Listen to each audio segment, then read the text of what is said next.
upgraded, whatever. Anyway. Okay, so Boker Tov, Shavua Tov, Chodesh Tov, and we are looking and hoping for more Tov. It's been a while since we came together in person, and we're starting a new year with some new learning, and we hope that our learning continues to be a merit for ourselves, for Am Yisrael, and that obviously the Chatufim come home, our soldiers come home safely, and there is security in the region. And I'm very excited about this course because I haven't taught in Ayeh before, though certainly I've learned it. And I think most of you may not necessarily have learned in Ayeh, but certainly we've heard of it. And this makes it a good shidduch. I want to thank Melissa, obviously, for her tireless efforts in running Matan Bet Shemesh and growing Matan Bet Shemesh and Matan in general for all that they do and all that they provide. You hopefully have a double-sided page, either in person or those joining online. You've received that, and if not, it will be shared in a second. What I want to do is just give a little bit of background about Rav Kook, very small amount of background, and when in his life he writes En Ayeh and what this book is about. And then we're going to jump into his introduction and one of his insights on the Agadot of the Gemara. So let's begin as follows. Of Kook, of Avram Yitzchak HaKohen Kook. Why is that significant? Because Avram Yitzchak HaKohen spell Ayeh. So a lot of the books of Rav Kook have the word Re'iyah, Reish Aleph Yud Hey, meaning Rav Avram Yitzchak HaKohen. Here this book is called En Ayeh, meaning the eye of Ayeh, this guy. So know that Ayeh is itself the abbreviations of his name, as we find many of the books of Rav Kook. So Rav Kook was born in 1865 in Latvia. Age 18, he studies for a year and a half in the famed Volozhin Yeshiva. In 1886, age 21, he marries Batsheva, the daughter of Rabbi Eliyahu David Rabinovich to Umim, otherwise known as the Aderet, who was later to become the chief rabbi of Jerusalem.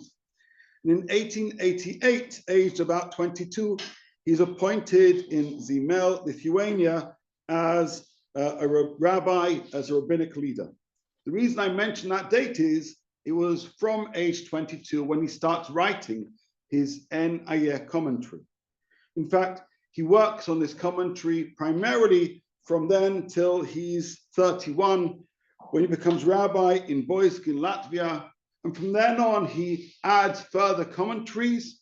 But ultimately, most of the work that we're going to be studying now was written from when he was 22 to when he was 31, although it took almost a century for En Ayeh to be published. Why so? In fact, most of the books of Rav Kook were not ready in his life and were not published in his life. En Ayeh was mostly ready in his life, but it was then added to by him in various different scraps and insights, and it often led to his son Rav Tzvi Yehuda to either himself edit those works or find others to do so. And that is the case with En Ayeh, which was ultimately published for the first time in 1986. So we have almost a century of time when the work that we're about to study was written, but was yet to be published. What does it mean in Ayeh? So the eye of Ayeh Avram Yitzchak HaKohen Kook. So Ayeh is Rosh Tevot of his name, so meaning this is the insight of Rav Kook. And then between this time, unfortunately, his wife dies, and then he marries the daughter of his father-in-law's twin brother, and he then goes on to study with the author of the Leshem, Rabbi Shlomo Eliashiv, and he continues, and then in 1904, he arrives in Israel, in Jaffa, becomes a chief rabbi there, and later on, the chief rabbi of Free State Israel. That's what we need to do, at least in terms of giving some background of who Rav Kook is, and a little bit of background of what En Ayeh is, or at least how it was born. But let's get a sense of what is En Ayeh specifically. And to do that, we need to introduce a few terms, specifically halacha and agada. So you see in the heading of the handout, we have those two words. These are going to be crucial words certainly for our first session. What is halakha? Halakha is the things we're asked to do. I mean, literally, how you're supposed to walk your way in Jewish living, the things we're supposed to do in practice. And so a book of halakha will tell you to wash your hands in the morning, will tell you that you're not supposed to do X, Y, or Z on Shabbat. What is Agadah? So just before we get to define what is Agadah, Agadah is sometimes referred to as Haggadah. Agadah and Haggadah are the same concept. It is the telling. So halakha is the law. Agadot or Haggadot are the telling, the stories, the non-legal passages of rabbinic literature. Principally, Midrash is Agadah, and principally within the Talmud is Midrash, which is Agadah. So halakha is a legal part of Judaism, specifically the legal part of the Talmud, and Agadah is a non-legal part of Judaism, specifically the non-legal parts of the Gemara. Sometimes an Agadah can be a story, sometimes it can be some kind of musing or some kind of insight, but in general, it's dealing with much more conceptual ideas or ideas embedded within stories rather than necessarily concretized in law. How does that differ from a midrash? So as I say, Midrash and Agadah are the same thing. The difference being, though, that Midrash, as strictly determined, is a drasha, is an explanation of a biblical verse. So classic Midrash is you have a verse, then it's expounded. Midrash halakha, it's expounded to teach us a legal lesson. Midrash Agadah, it's expounded to teach us an ethical or moral lesson, sometimes through story. So Agadah is not necessarily always dovetailed with a biblical verse, but is a non-legal sayings and stories of the Talmud, but not strictly from the Talmud. In principle, the Haggadah that we say on Leil HaSeder, the stories that we relate, is expressive of the spirit of Agadah. As I say, Agadah and Haggadah are the same word. So if you open the Talmud from whichever tractate, so you may well have a Mishnah, which is generally a legal teaching, and that can then be explained and expounded by different sages while still determining the law or exploring aspects of halakha. But then you may be told a story about somebody doing something, a story which seems perhaps quite mundane. And the question would be, what am I supposed to do with this story? Now, in classic Jewish learning, we are trained to know how to make sense of the halachic parts of the Talmud. In fact, the Rambam was quite clear that he wasn't particularly interested in the Haggadic parts of the Talmud. He didn't know what to do with them and didn't think there was much to do with them. Because there's that saying that says if you believe every measure you're the measures, then you're will also like. Right, there was a saying like that. There's a different saying which I said with relation to Midrash, and arguably Agadah. I don't necessarily take, I'll use the word Midrash here, I don't necessarily take Midrash literally, but I should take it seriously. And I think in terms of Midrash and Agadah, we need to take this literature seriously. The problem is that some people were less skilled in necessarily extracting the messages of these stories and thereby making sense of them. And so they simply skip them, right? They'd say, this doesn't interest me. We have books which basically reject the sections of Agadah and simply bring down all the core legal rulings of the Talmud. Books like the Rif and the Rosh. Though we also have other books which only extract the stories. Books like En Yaakov, which is basically the exact opposite. It's taking all those non-legal bits and saying there must be something to it. And some commentaries have tried to make sense of the Aggadot, and there are many names like the Marsha or the Ben Ish Chai, the Vilna Gaon, and the Maharal, to name us a few. Rav Kook was interested in halakha as a rabbi. He determined Jewish law. He was also interested in Agadah. And En Ayeh, therefore, is his commentary on the Aggadic sections of a handful of tractates of the Talmud, specifically or primarily tractates Brachot and Shabbat, the first two tractates of the Talmud. Obviously, there are many more than that, but those are what he wrote on, with a few other minor tractates with his commentary too. And so in total, I mean, I've brought 2 volumes, but there are 4 volumes of Ayeh, 2 on Brachot and 2 on Shabbat, tractate Brachot and tractate Shabbat, with volume 2 of Shabbat also containing some insights on Masechet Shvi'it and a few other minor in terms of length tractates. So we're learning Brachot or So what we're going to do is the following. We're going to learn different sections from those volumes in Brachot and Shabbat. We're not going to learn it linearly. I mean, he wrote 1,000 commentaries or so. Instead, each time we're going to look at a particular teaching, a particular insight on a particular piece of Talmud. And we're going to say, what is he doing with this piece of Talmud? What lesson is he trying to teach us? So let me just show you what we have in our handout. In today's handout, we have 2 pieces from his lengthy introduction of Ayeh, which is itself a fascinating thing to read. But so I've taken 2 sections where he really contrasts the difference between Halakha and Agadah in different ways. Then we have a piece of Talmud, because every commentary of his is a commentary on a particular piece of Talmud. So this particular piece of Talmud that we're going to look at today is from Tractate Shabbat. It doesn't seem to have anything to do with anything that we're dealing with right now. It talks about lighting candles on Hanukkah and Shabbat. But in Rav Kook's commentary, which you see on the next slide, he uses this teaching as a springboard to explore a profound idea relating to Halakha and Agadah. So since this is our first session, I want to explain the difference between Halakha and Agadah. I've gone to this teaching, which is his commentary on Talmud Bavli Shabbat Chaf Gimel Amud Bet, which, if you're opening Ayeh, is his 30th comment in chapter 2 on Tractate Shabbat. Can you see that there? Ayeh Shabbat Perek Bet Ot Lamed. So it's his 30th commentary on the 2nd chapter of Tractate Shabbat. So that's how he references it. He has different letters. So he doesn't say this is my 5th comment on Shabbat 23b. Instead, he says this is Ot Lamed in Masechet Shabbat. Just before we jump into this, any questions about what we have in front of us in terms of it being clear? Any questions? Any things I've said that I haven't been clear about? Any questions you have that you'd like me to answer? Okay. So Halakha and Agadah or Haggadah.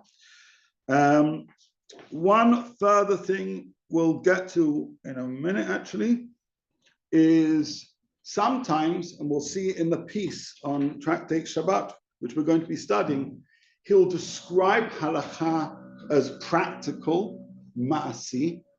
He'll describe Agadah as iyuni, things that lead you to delve deeply into them. Meaning, he's going to talk about the practical and not necessarily theoretical, but the more either conceptual, shall we say. And that's going to be how he describes it. Finally, Rav Kook writes in a certain poetic language. I'm going to explain most words, but we're not going to do word for word. We're going to go through all the words, but try and make sure that we basically maintain our appreciation of his language, which is not easily literally translated, while still getting a sense of what he's particularly teaching us. So here you have an Ayeh Hakdama in the introduction of Ayeh. Excuse me, I'm sorry. Sure. You might have started with this. What years did he live? So he lived between 1865 and died in 1935. And he writes this between the ages of 22 and 31 Be'erech, when he's living in these different towns, though he added additional insights to Ayeh over time. And then it was left to his son to basically collate, to edit, and get others to do so. And as they published in 1986. It was known, people around him had seen some of these insights, heard some of these insights, but as a book, that's when it came in. So he has quite a long introduction to Ayeh. What I've done here is just take 2 short passages from that introduction, okay? Just pull them out. Why so? Because in these short passages, or shortish passages, Rav Kook describes the difference between Agadah and Halakha, and really what is drawing him, what is prompting him to write a commentary on Agadah, which, to be blunt, is often or was often considered for many within the classically trained kind of Talmudists to be a distraction almost. I mean, people knew that Agadah contains interesting things, but if you want to be a serious lamdan, this isn't what you do. But he wants to basically make the case that there is special things found in this literature, and he intends to delve deeply into Agadah and try and perhaps discover some of the special things. So let's have a look. Halachot, can you see it there where it's in bold? Yeah. Just one final thing. All of Ayeh is available online in a digitized format. And so you can like Google Ayeh and you'll be able to find all the passages that we're looking at. There were one or two typos I noticed, which I've corrected from the basis of the original. But overall, please know that everything we have here is accessible online. But no translation. No translation. There is no translation of most of Kook's books, and especially of, and part of it is because, again, he writes poetically. There are now, in recent years, people who have given Hebrew commentaries with explanations, and there are a handful of books which have been translated, Orot and Orot HaTshuva, and they're great, wonderful. But here, hopefully we'll come to realize it's not so much about every individual word, it's about what is he trying to do. And that's what I want us to get to in this session. And so hopefully every session we'll look at a piece of Talmud and look at his commentary and make sense of what is he doing here. In so doing, we'll appreciate both new original insights on the Talmud and also learn methodology. We're learning the methodology of a great teacher and great mystic about how he hears, what he sees, what his eye in terms of Ayeh notes from these passages. What does the Ayeh stand for? Sorry? Ayeh Abraham Yitzchak HaKohen, so okay. it's his name. Halachot, he says, the laws, שתכליתן להוציא את הסדר המעשי, הדבר העיקרי בדרישתן, היא התוכנית המכוונת בגופו של מאמר היחידי, ומיוצר מקיבוץ המון מאמרים ושומעים לתכלית מעשית אחת. So I'll translate, but also summarize. He's saying, how do we know what to do in terms of the realm of halakha? Well, there are books which tell us what to do, or there are various different sources which, once collated, guide us in terms of how to live. You see that word ma'asi, right? He's referring here to practice. Halachot, the laws of Tachlitan, whose purpose, as a seder ma'asi, is to organize our practical life. So what is needed in terms of seeking halakha? Basically to follow the program of whatever particular statement you're studying, or the collation of guidance from a range of sources to determine what you're supposed to do. In simple terms, again, from a poetic standpoint, it may be wonderful. He's saying, halacha books tell us what to do. Sometimes you look at one book, it tells you what to do. Sometimes you don't have to look at a few, but that's their purpose. They're connected to the world of ma'asi. Lo ken ha'agadot. He wants to make it clear, this is not what Agadah is about at all. Hema בתור אור זרוע, זה הקודש נושא פרי האמת והשלום נטוע על תלמי לב הנפשות הנותנות שכמן לסבול עולה של תורה וחוכמה. הם הוכנו לא רק למען תוכנן הפרטי, כי אם למען כל המון הרעיונות הטובים והזעקים שיוכלו לעורר בקשרים הגיוניים. Again, very rich language. He says that's not what Agadah is about whatsoever. Instead, basically, Agadah is there to speak to our hearts. It's there to move our soul. It's there to help guide us to live a more wholesome life of Torah based on Torah wisdom and Torah values and Torah ethics and Torah morality. And our connection to God through Agadah is meant to make us better people and tie us more to living our life with spiritual integrity. So let's go through that text again. Lo ken ha'agadot, hem are like a strong arm, kodesh noseh pri ha'emet, a holy fruit which carries the fruit of truth, shalom and peace, natua al talmei levan nefashot, which is embedded in the original, the hearts of the souls, and not shichman isbol alash Torah chokhmah, who bear on their shoulders the weight of Torah and wisdom. They're not there just for the individual program, shall we say, for what you individually are going to do.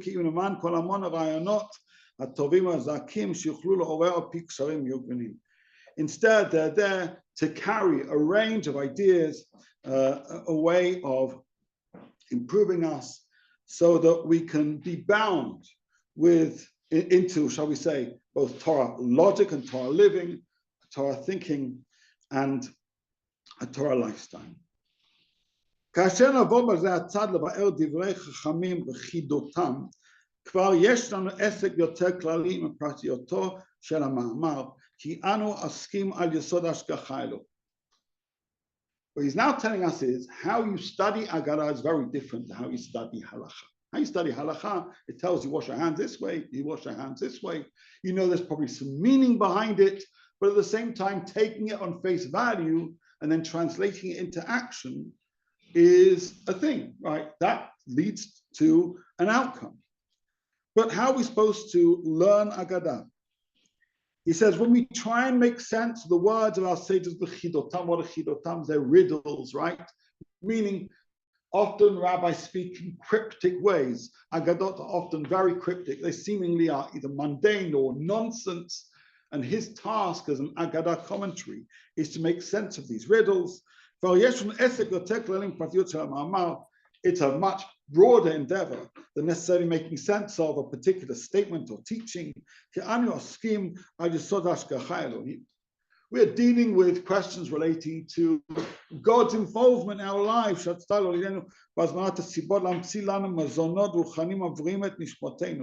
We're dealing with exploring how God wishes both to spiritually provide for us, and these agadot are themselves giving us spiritual sustenance. Therefore, the study of Agadah is ultimately the study of God. And this is the depth of meaning of what Rabbi Yoshua says, commenting on Tehillim chapter 28, which says, they will not understand the ways of God. This refers to Agadot. What Rav Kook is telling us is, Halakha tells you how to live. Agadah gives us a sense and an understanding of God and our relationship with God. This is, you want to know about practicality, learn Halakha. You want to learn about spirituality in a pure sense, learn Agadah. And this is what Yoshua seems to be saying in his commentary on Tehillim. And this is what Rav Kook says is going to be his task in trying to make sense of the Agadot that he's going to explain in this great work called Ayeh.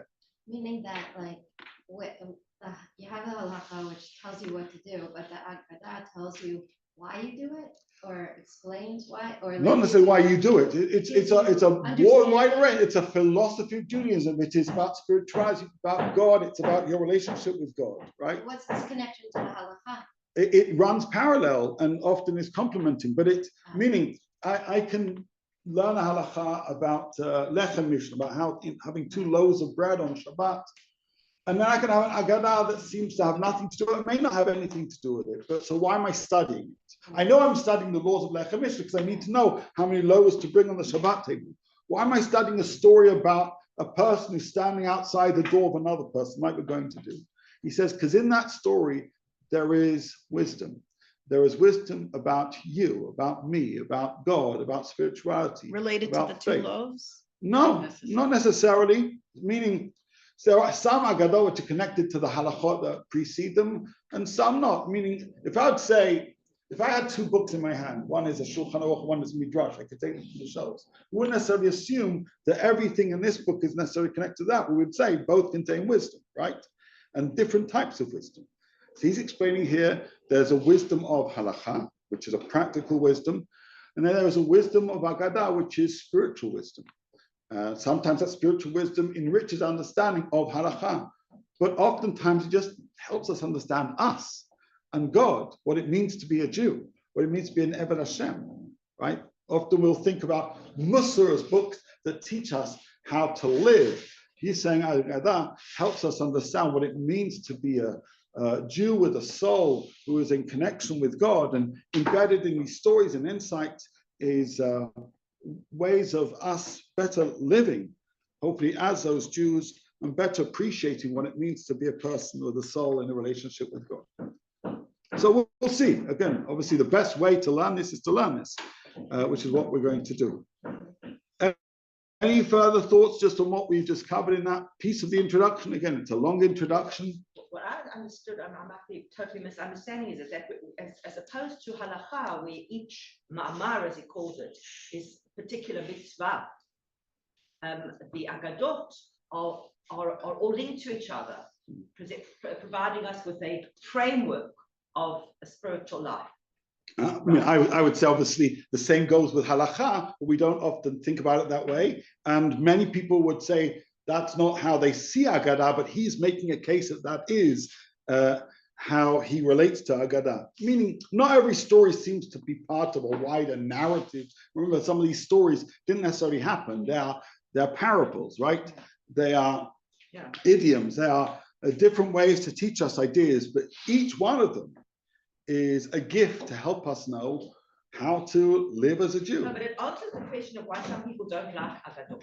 He's saying, don't see it as a story, see it as something which is part of a bigger understanding. Right. Well, he didn't exactly say that, but he is also saying that. Moreover, what we're going to see, and each time we're going to finish a class, we're going to ask ourselves, what methodology is he applying? I actually gave a course recently about the methodologies of interpreting Agadah, right? There are only a couple of singular methodologies if I'm examining a halachic teaching of the Talmud, meaning when I open a Talmud and it says you're supposed to X, Y, Z, it may be talking about different subjects, but there is a certain roadmap that I follow to know how to make sense of it. I may think about who says what they're saying. I may think about the bottom line of what is being concluded. I may look at how that's being codified by different Rishonim, including the Rambam. I may look at different commentaries, but that roadmap is somewhat familiar, right? I know where to go with that.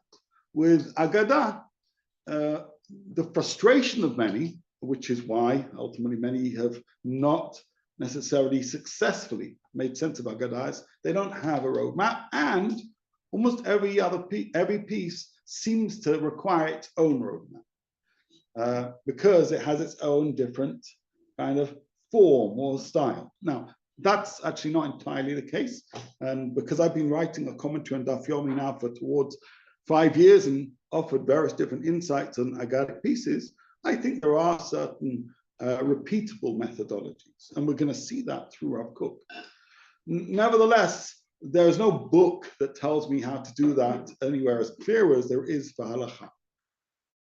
People come across a story, they say, okay, thanks for the story, move on.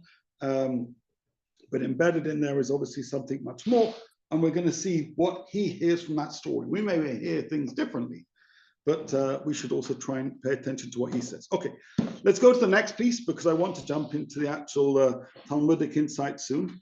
He says, Agadot Chazal הם הפתוחים על חלק המוסרי בתורה, על החלק של האמונות והדעות, כל המושגים הרוחניים. Meaning, these are open to, provide an opening to the ethical aspects of the Torah, right? The faith-based aspects of the Torah, and all the spiritual dimensions of the Torah. You're looking for spirituality? Learn Agadah.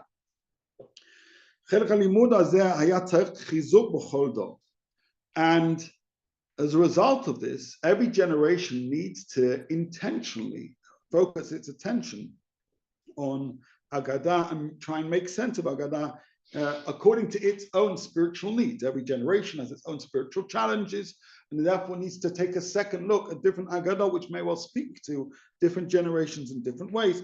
Even more than halacha. Halacha, I can rely on the Rambam who explained things 800 years ago. Agadah, I need to look at it today because today I'm living a different life.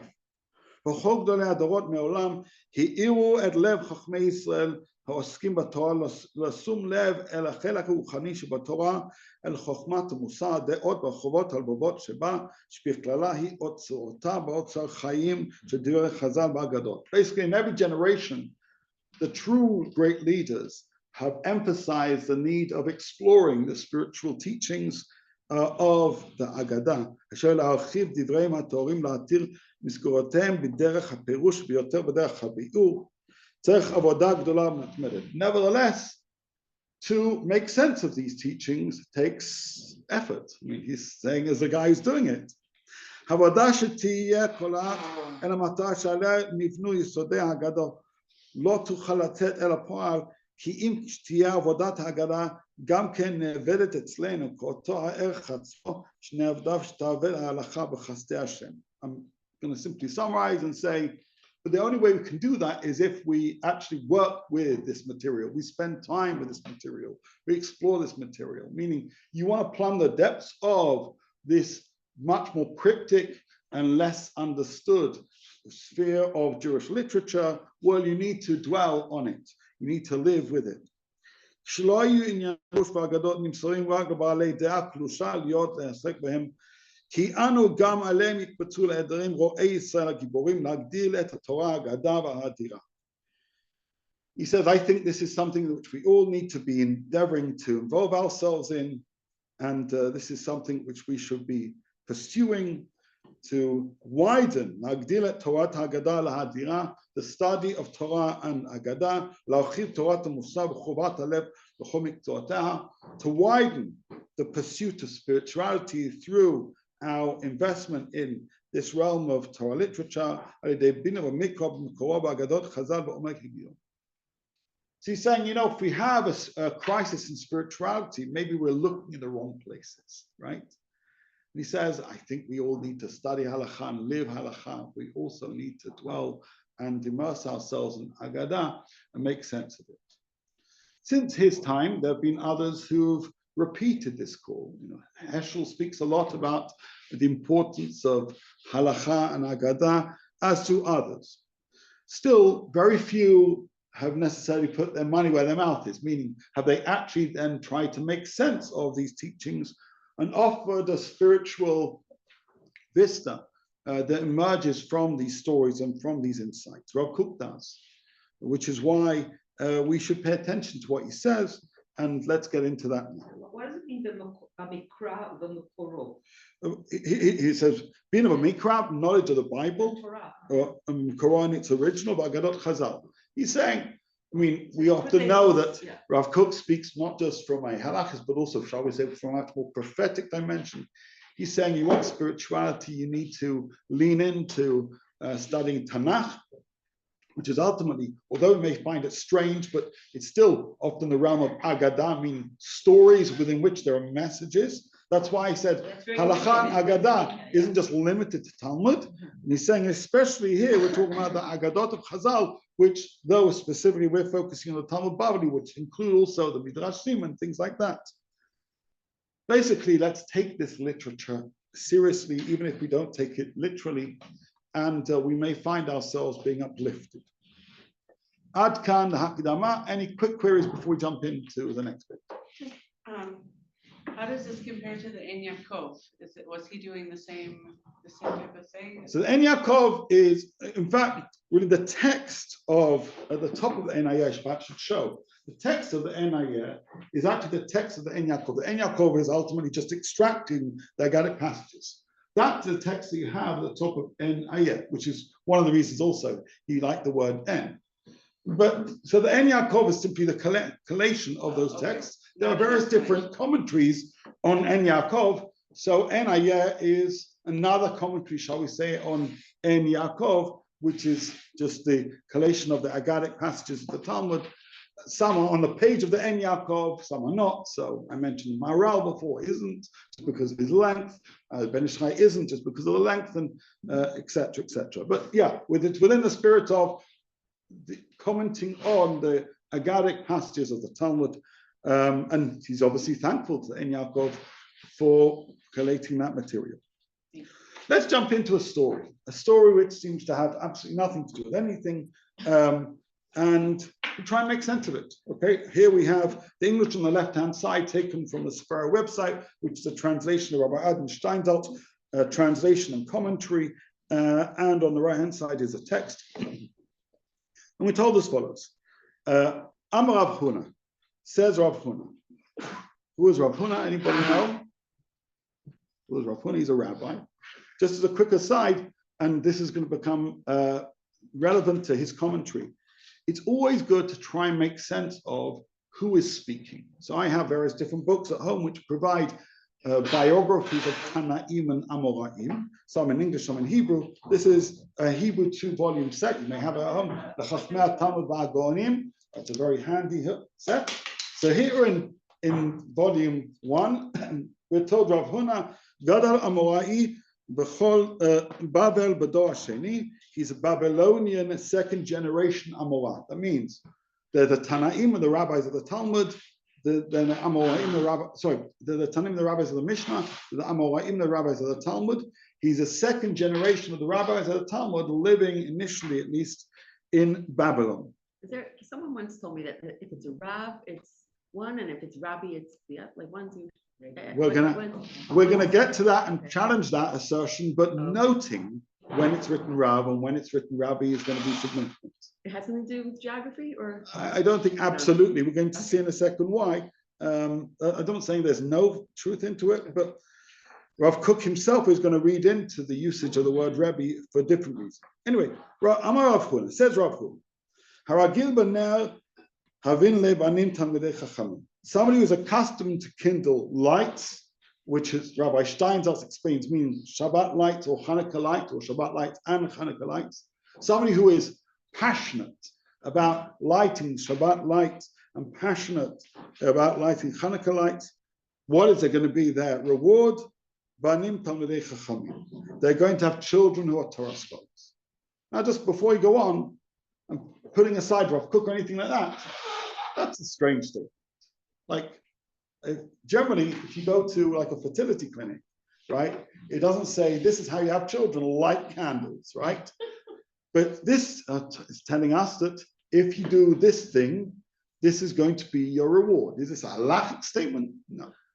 Is it a Gallic statement? Well, it's a statement. I don't necessarily know what to do with it. I don't know whether I should take it literally or seriously. Think about that, right? But I do know that Rav Huna is an important person. And I know that I should take what he says at least seriously. Now, he goes on and he says, just as if you're careful about the lights, you will be blessed with children who are Torah scholars. Somebody who is careful with the mitzvah mezuzah, you're going to have a nice house. In general, you put a nice mezuzah on a nice house. Actually, he's saying, if you're careful about mezuzah, you'll have a nice house. As I hear with tzitzit, if you're careful about the mitzvah of tzitzit, you'll have nice clothes, nice garment. As I hear with kiddush hayom, somebody who's careful or meticulous in the mitzvah of kiddush in the daytime, what is going to be their blessing? Then they're merit and fill jugs of wine. I guess they're going to have lots of wine. So far, okay. Thanks for letting me know. If a person is not interested in Agadah, they're probably kind of like roll their eyes saying, here the rabbis make promises they can't keep, which don't make any sense. Let's get on to something more serious. Yeah, and skip on to the next real piece of Talmud that talks about, oxes and fires or whatever. Anyway, now the Gemara now tells us a story. We've had an insight. We're now going to be told a story which related to the insight. But still, all of this is Agadah, because it's not legal statements per se.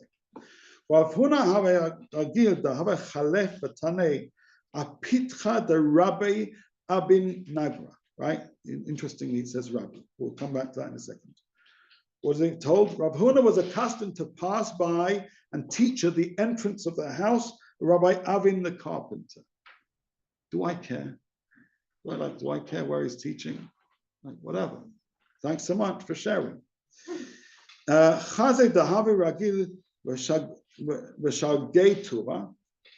he saw that he was very particular in kindling many lights. Amar Terei Gavrei Rav Ravei Nafkei Mehacha. And he says, two great men will emerge from here.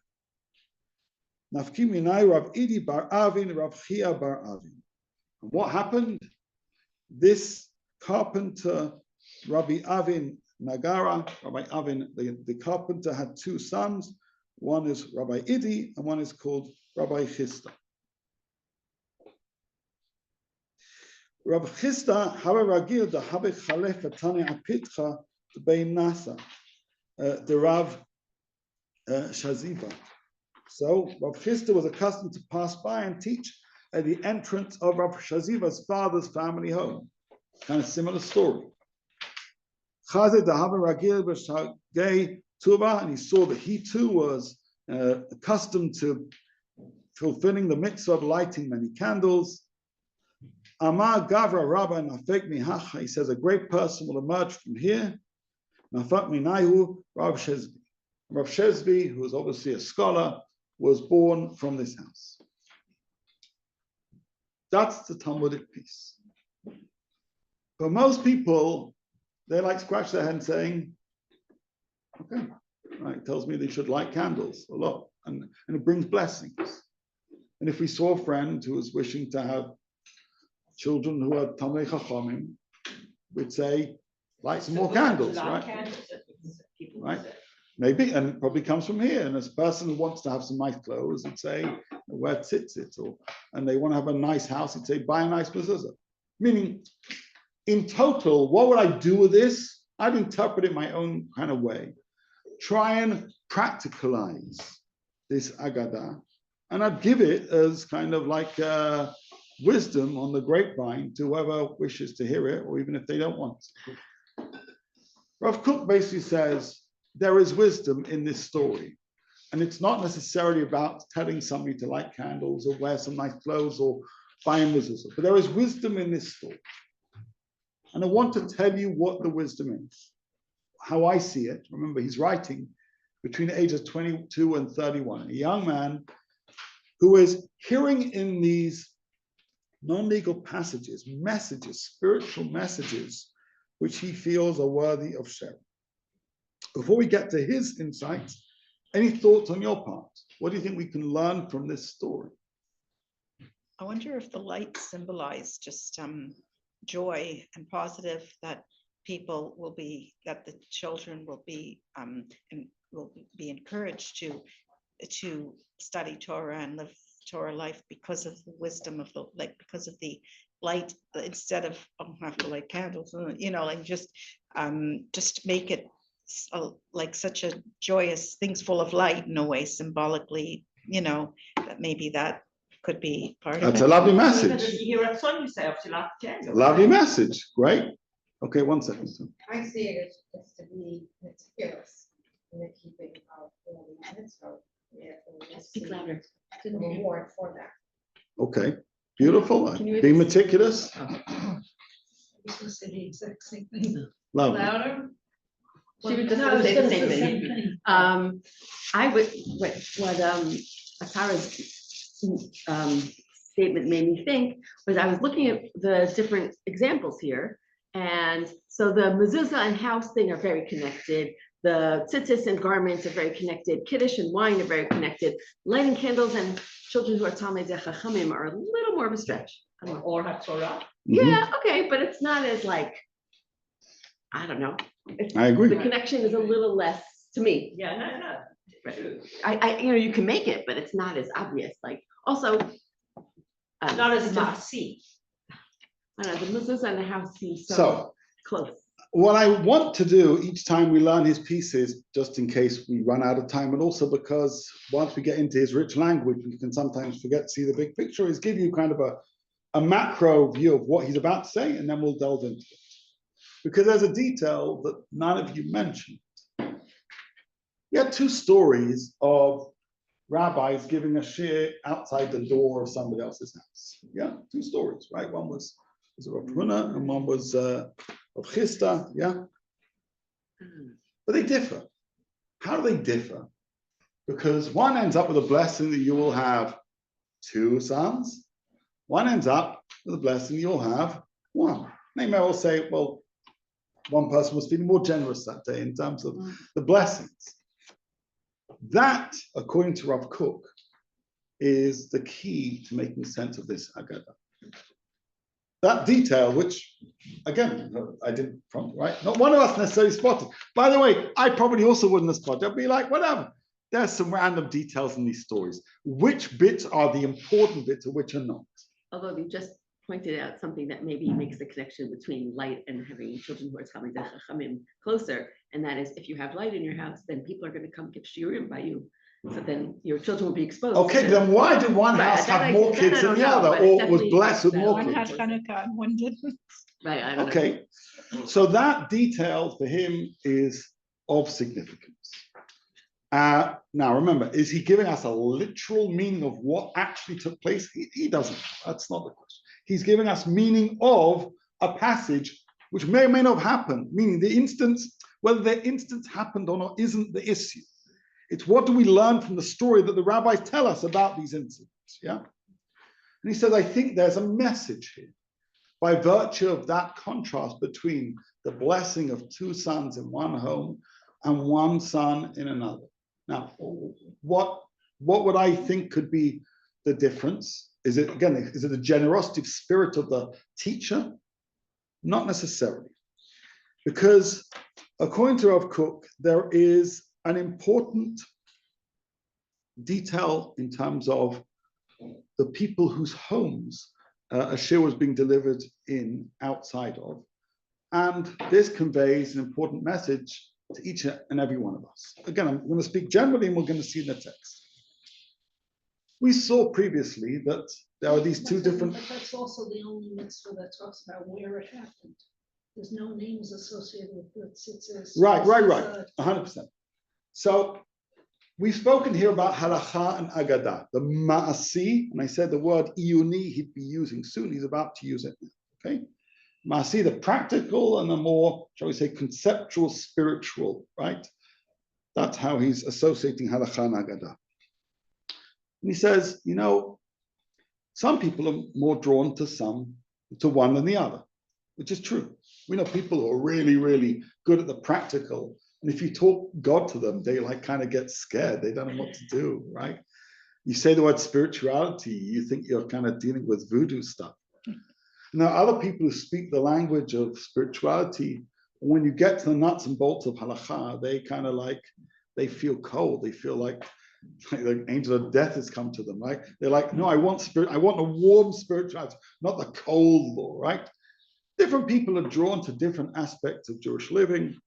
And for Rav Kook, ideally a person should be connected to both halakha and agadah, both the practical way of Jewish living and the spiritual connection of Jewish life. That's the ideal. So that doesn't mean that every person has the same balance. That doesn't mean everybody has the same experience. We know this. And that's absolutely fine. Now, in the first story, Rav Huna is giving a shir outside Rabbi Avin the carpenter. It says Rabbi Avin the carpenter. Now, that's a strange title for a carpenter. He's also called Rabbi. Now, many of our great sages also had occupations, but they're already described by that occupation.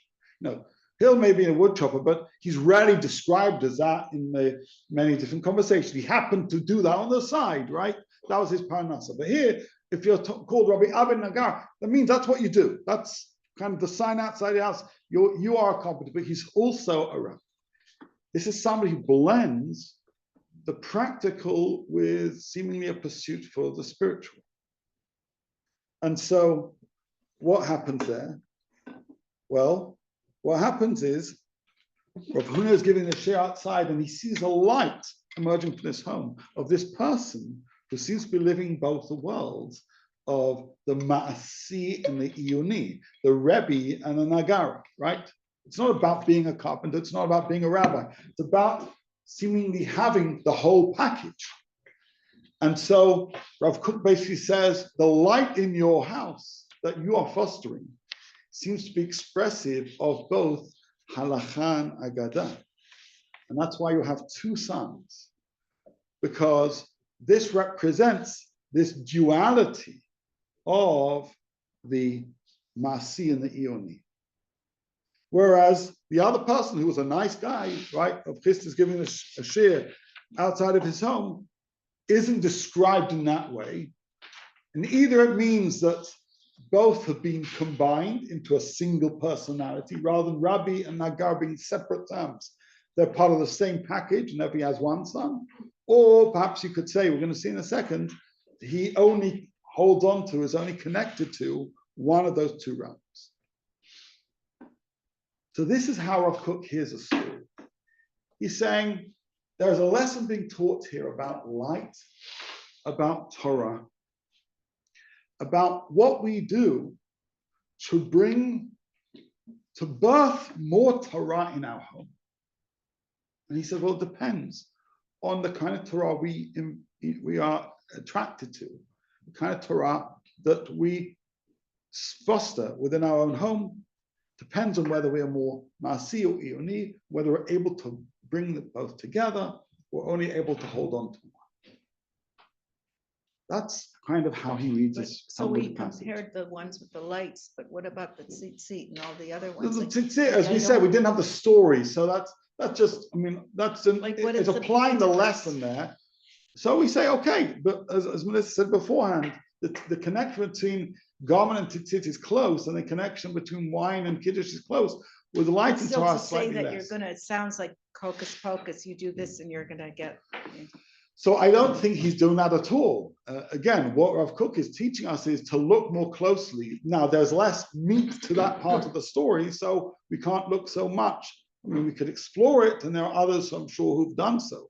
He's choosing to focus his attention on the surrounding part of the story, the beginning and end, where there is an introduction about this concept, then there's a little bit more details, there's a returning to that concept. But certainly we could come up with our own insights about those two passages and those two or three teachings. Yeah. I just thought that those two passages were saying, if you're makpid about your tzitzit, your garment will be beautiful. Just the fact that you've put your tzitzit on your garment has made it beautiful. Or the fact that you're making your kiddush, you're making a beautiful kiddush over your wine. Like it's not a hocus pocus thing. It's what you're doing is beautifying what you have. Mm-hmm. That's how. Okay, it could be, and this is a realm of literature where it's not like there is one single answer. That I like that, right?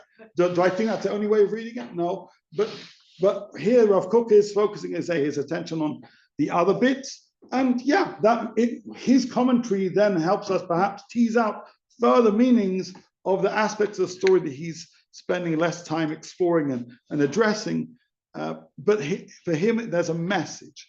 And the message is not so much about the correlation between lights, therefore children, but instead what the lights symbolize, what those two children symbolize.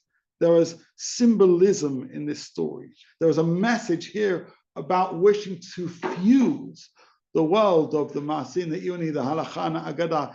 He's beckoning us to pay attention to this story and say, try and be the person who is a Rebbe and who's also the Nagara, who brings together the world of spiritual pursuits while also attaching yourself to the world of Talmudic analysis and halachic application. That's what the whole package ideally should look at, although different people are on the continuum of those different areas. Is this why Haredim don't learn good?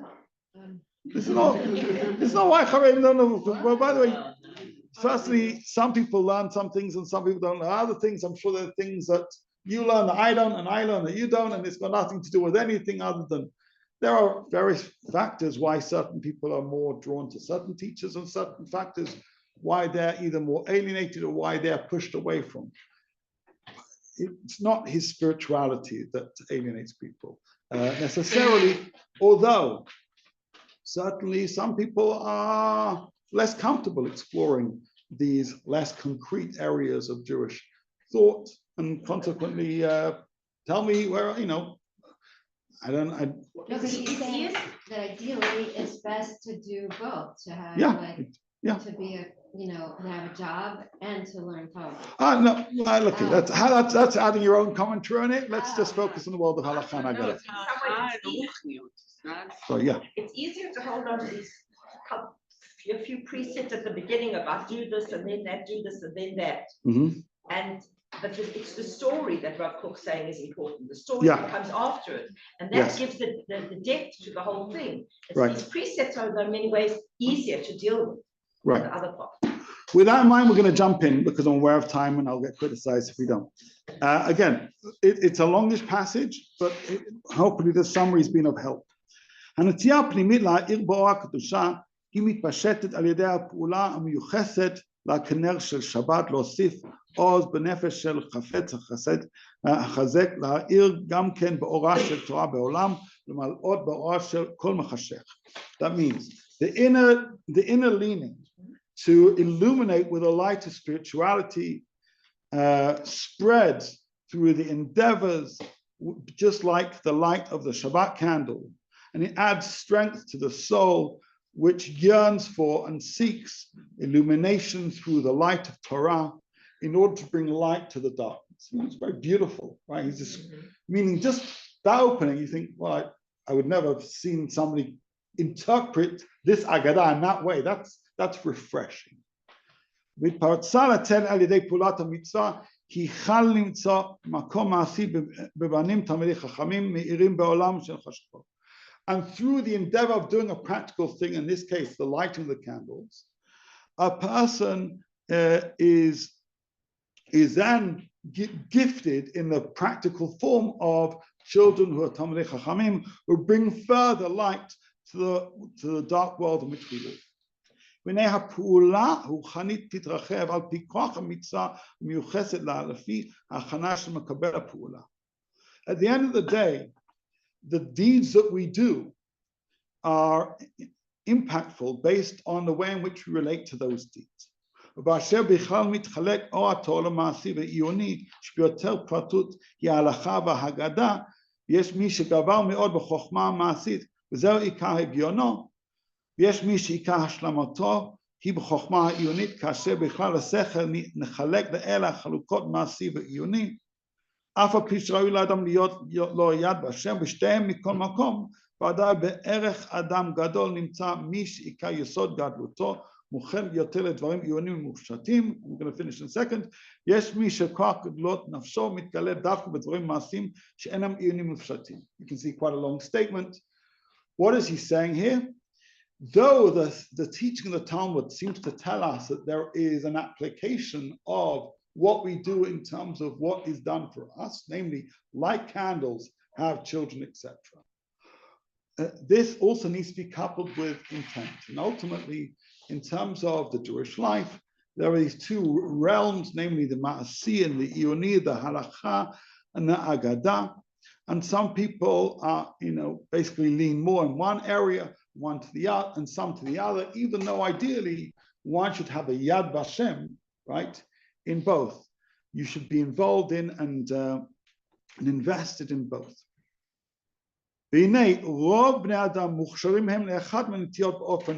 Most people only are immersed, at least in a significant way, in one of these two realms, either the Ma'asi or the Yoni.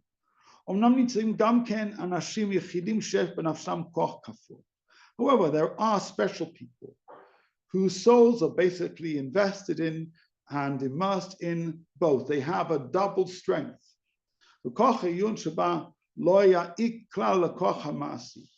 Their interest basically in Agadah does not diminish their interest in Halakha, and they can acquire both together. מכל מקום, אם ההכנה הזו תצא אל הפועל במערכה הגדולה בשני נושאים, יוכל כל אחד מן הכוחות להגדיל ביותר.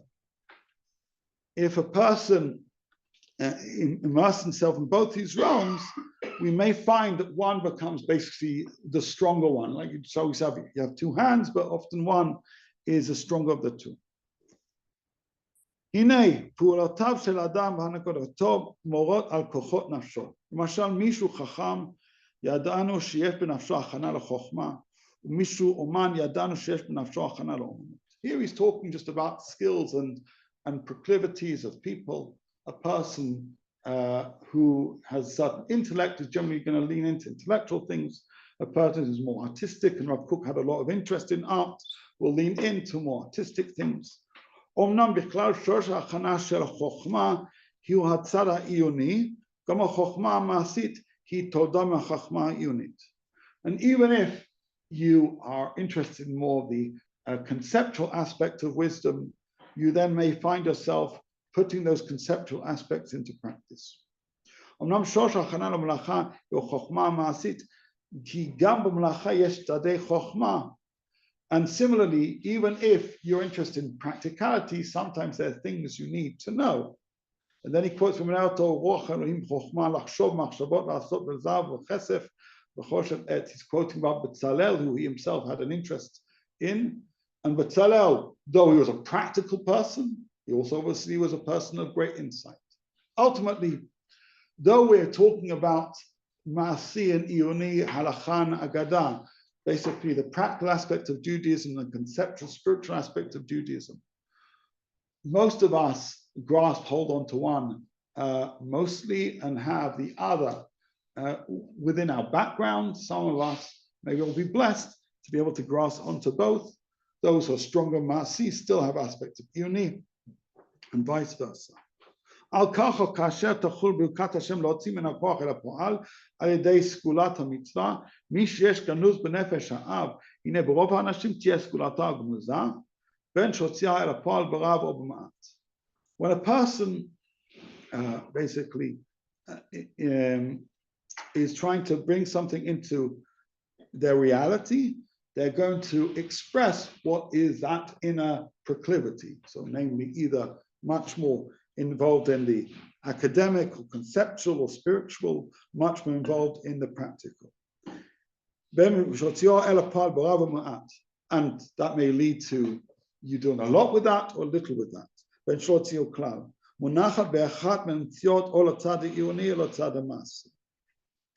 אמנם כאשר נראה באדם שעם חוכמתו הוא גם כן אומן, שזה עוד תכונתו הנפש לאחוז בבית הכוחות העיוני והמעשי, שיברך להיות יוצא אל הפועל בבניו התכלית המעשה.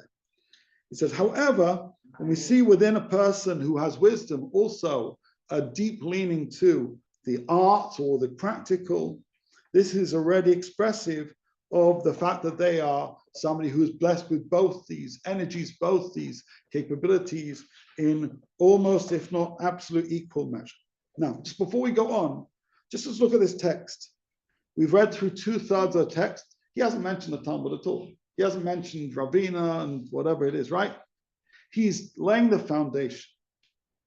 There was no other commentary on Haggadah, and certainly no other commentary on Halakha who operates this way. He's teaching us about what it means to be a person, teaching about the human condition. He's teaching us about how we live and how we think. Imagine, especially if you haven't had much of a secular education, he's taught you about people with different characteristics, different educational profiles, different skills, a life, right? Rav Kook isn't just talking about halakha or Haggadah. He's teaching me about life. And that's one of the reasons why his Torah is so compelling, because he's not just talking ideas that are limited to a Bet Midrash. He's talking ideas that would make sense in any setting, right? In any framework, to any person, Jew or non-Jew. All of that is wisdom that any person would, they may disagree with it, but they'd certainly be able to relate to it. Now, then what does he do? He then jumps into our Gemara, or his Gemara, shall we say. So Al Ken Rav Huna, can you see where it says line starting F Sharit? Just the next line below. Al Ken Rav Huna Daya Ober Al Delet Rav Avin Nagar. Rav Huna, who is giving a share outside the door of Avin Nagara, right? Shamuchta Keter Torah Rabbi Yitkari, who was basically gifted with the crown of Torah and was also called Rebbe. Remember, Rebbe Avin Nagara. Which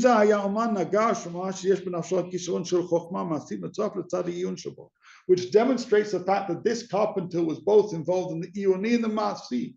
He was invested in Halakha and Haggadah, right? He wasn't just interested in one, but was able to be completely connected to both. But he then says, two people will emerge from this home, meaning you'll have two sons.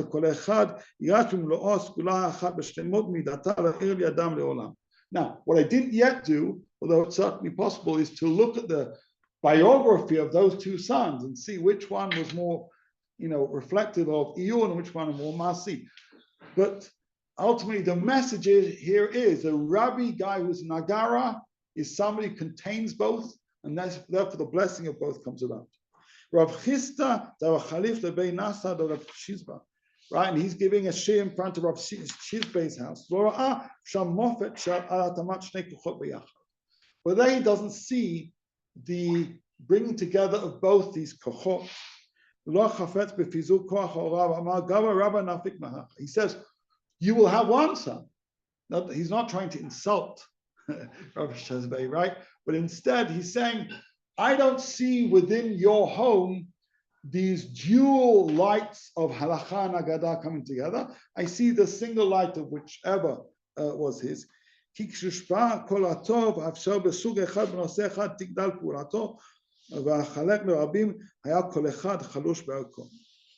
Now, Rav Kook then basically takes a moment to say, but which is better? Is it better to have kind of quality or quantity, both, or one, when you do it most? Better is a concept of quality. Certainly a person who is invested in their area is better than just trying to be a mix of different things. It's better to be expert at one thing than a jack of all, trades, a master of none. In fact, Rav Lichtenstein has an interesting essay about halachic, in fact, not just halachic, general Jewish specialities or generalities. It's better to be a general living Jew or a specialist living Jew. He talks about it in a certain framework, but it's related. He says,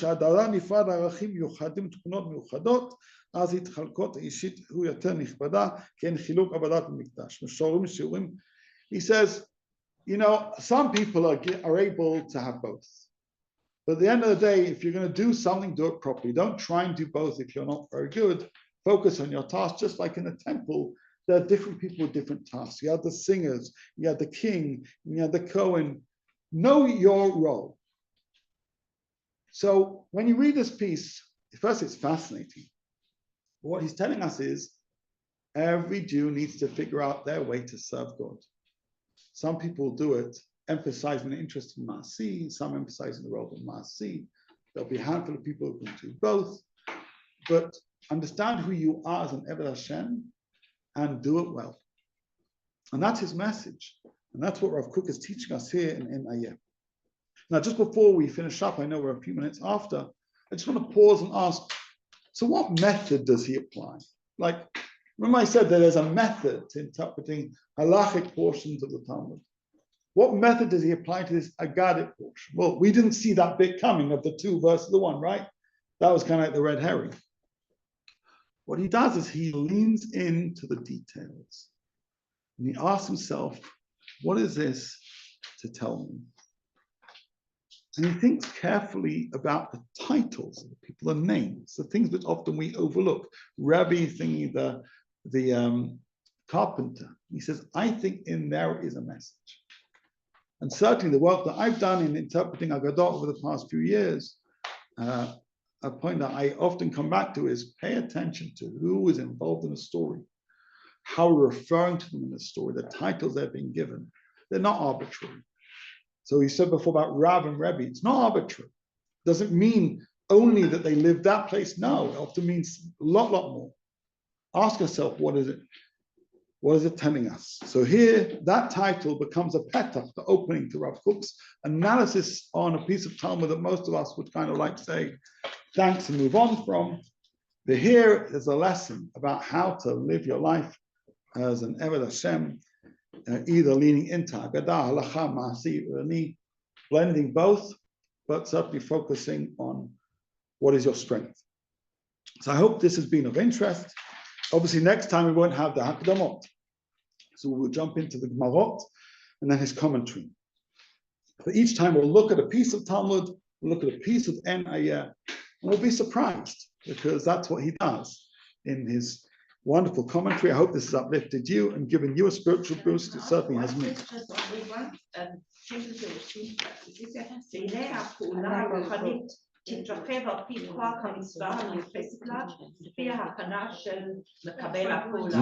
What does that mean? He says, one second, this is he's talking there about the candle lighting. Basically, the impact of a mitzvah is going to depend on the investment you make into that mitzvah. And similarly, the impact of your skills, your nature as a spiritual being will have will spew out into your life based on how you translate that inequality into real living. Okay, have a great day. Reminder.